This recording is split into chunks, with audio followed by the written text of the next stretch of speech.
Prajapati recording studio mix by Bittu Yadav. Writer हुआ सोनू सिंह प्रजापति। अभी आप सुन रहे हैं अल्टर सिंह।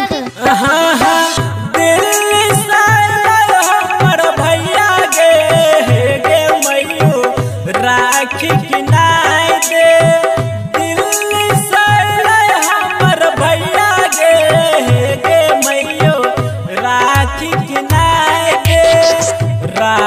किनाय दे गे मैयो थाली सजाई दे राखी किनाय दे गे मैयो थाली सजाई दे दिल्ली से हमर भैया गे मैयो राखी किनाय दे दिल्ली से हमर भैया गे मैयो राखी किनाय दे।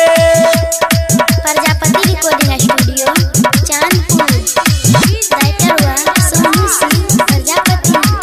अभी आप सुन रहे हैं अल्टर Singh.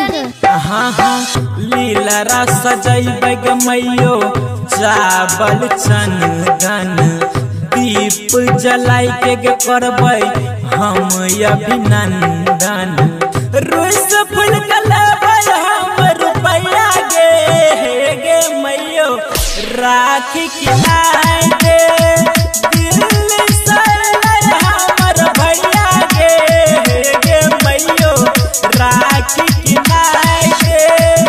Prajapati recording studio Chandpur. Writer हुआ सोनू सिंह प्रजापति। अभी आप सुन रहे हैं अल्टर सिंह।